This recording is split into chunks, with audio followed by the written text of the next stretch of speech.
I am game ദുൽഖറിന്റെ ഏറെക്കാലത്തിന് ശേഷമുള്ള ദുൽഖർ നായകനായിട്ടുള്ള ഒരു മുഴുനീള ചിത്രം റിലീസിന് ഒരുങ്ങാൻ പോവാണ്. ഓണത്തിന് 2026 ഓണത്തിനാണ് അതിന്റെ റിലീസ്.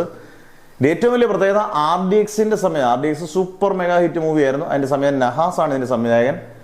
നമ്മുടെ നേരത്തെ ഇറങ്ങിയ കിങ് ഓഫ് കൊത്ത ദുൽഖറിന്റെ പരാജയമാണെങ്കിൽ പോലും അതിന് കിട്ടിയ ഇനീഷ്യൽ ഭയങ്കര പാൻ ഇന്ത്യ റീച്ച് ഉണ്ട് എന്നുള്ളതിൽ വാസ്തവം തന്നെയാണ് യഥാർത്ഥ ദുൽഖറിന് ഒരു നല്ല സിനിമ ഇറങ്ങിക്കഴിഞ്ഞാൽ അത് ഗംഭീര വിജയമായിരിക്കും. അങ്ങനെ ഒരു ചാൻസ് ഉള്ള സിനിമയാണ് ഐ ആം ഗെയിം. കാരണം ആക്ഷൻ ഉണ്ട്, ഹ്യൂമറുണ്ട്, അങ്ങനെ ഒരുപാട് പ്രത്യേകതകളുള്ളൊരു സിനിമയാണ് അണിയിച്ചൊരുക്കുന്ന നഹാസ്. ഗംഭീര ആക്ഷൻ സീക്വൻസും ആക്ഷൻ കൊറിയോഗ്രാഫറും സിനിമാറ്റോഗ്രാഫി മ്യൂസിക്കും എല്ലാം ഒത്തിണങ്ങി വരുവാണെങ്കിൽ ഉറപ്പായിട്ടും പാൻ ഇന്ത്യൻ രീതിയിൽ ഇത് ഗംഭീരമായിട്ട് റീച്ച് ചെയ്യും. എന്തായാലും ഓണത്തിന് എല്ലാവരും ഒരുങ്ങിയിരിക്കാനുള്ള രീതിയിലാണ് ദുൽഖറിന്റെ കുറെ നാളിന് ശേഷം 3 വർഷത്തിന് ശേഷം കണ്ട് ദുൽഖറിന്റെ പടം വരുന്നതാണ് ഐ ആം ഗെയിം. ബാക്കിയുള്ള ഭാഷകളിലൊക്കെ നമ്മൾ ദുൽഖറിനെ അഭിനയിച്ച് ഗംഭീരമാക്കുമ്പോൾ പോലും നമുക്ക് മലയാളത്തിൽ ദുൽഖറിന് ഗംഭീര സിനിമകൾ കിട്ടുന്നില്ല എന്നുള്ളതാണ് യഥാർത്ഥത്തിൽ സത്യം. അതായത് ഐ ആം ഗെയിം അതിനൊരു പരിഹാരമാകാൻ ചാൻസ് വളരെ കൂടുതലാണ്.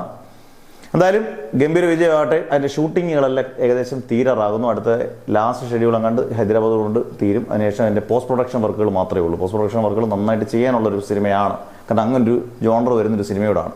എന്തായാലും ഗംഭീര വിജയമാകട്ടെ ഐ ആം ഗെയിം.